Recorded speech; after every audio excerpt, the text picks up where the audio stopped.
Bonjour et bienvenue dans votre 12-13 ici en Lorraine, votre journal d'actualité régionale mais aussi nationale et internationale.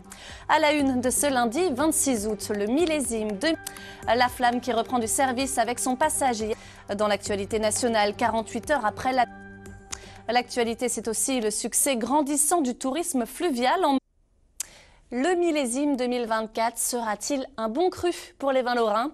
Un mois du lancement des vendanges, c'est la question qui préoccupe les viticulteurs, car après un été particulièrement pluvieux, les vignes ont souffert.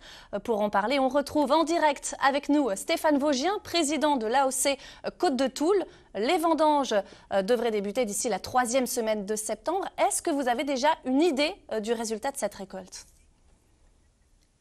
Il y a eu énormément de pluie, notamment fin juillet, puis du gel tardif, du mildiou.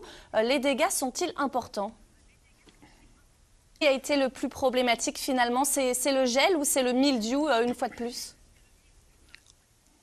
Il reste un mois, on l'a dit, avant le début des vendanges. Avec du soleil en prévision, ça peut encore changer la donne? Beaucoup Stéphane Vosgien d'avoir été avec nous. Venez fêter l'agriculture avec nous. L'appel des jeunes agriculteurs des Vosges a été entendu.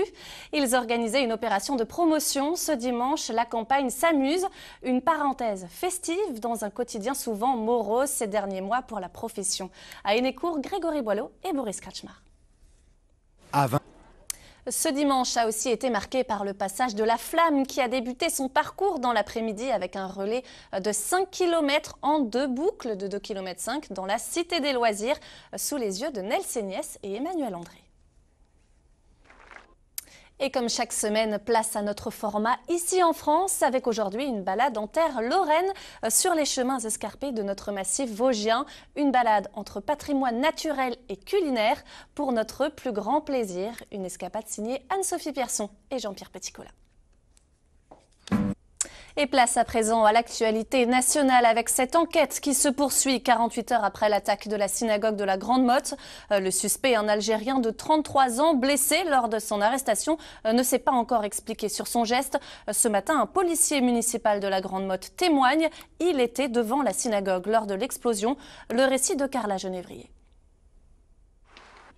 À quand la nomination d'un Premier ministre? Cela fait maintenant 41 jours que le gouvernement démissionnaire gère les affaires courantes. Emmanuel Macron poursuit ses consultations. Yaël Braun-Pivet, le Rassemblement national, puis son allié Éric Ciotti avaient rendez-vous ce matin à l'Élysée. On retrouve sur place Julien Nenny. À l'étranger, le Brésil déclare la guerre contre les incendies. L'état d'urgence.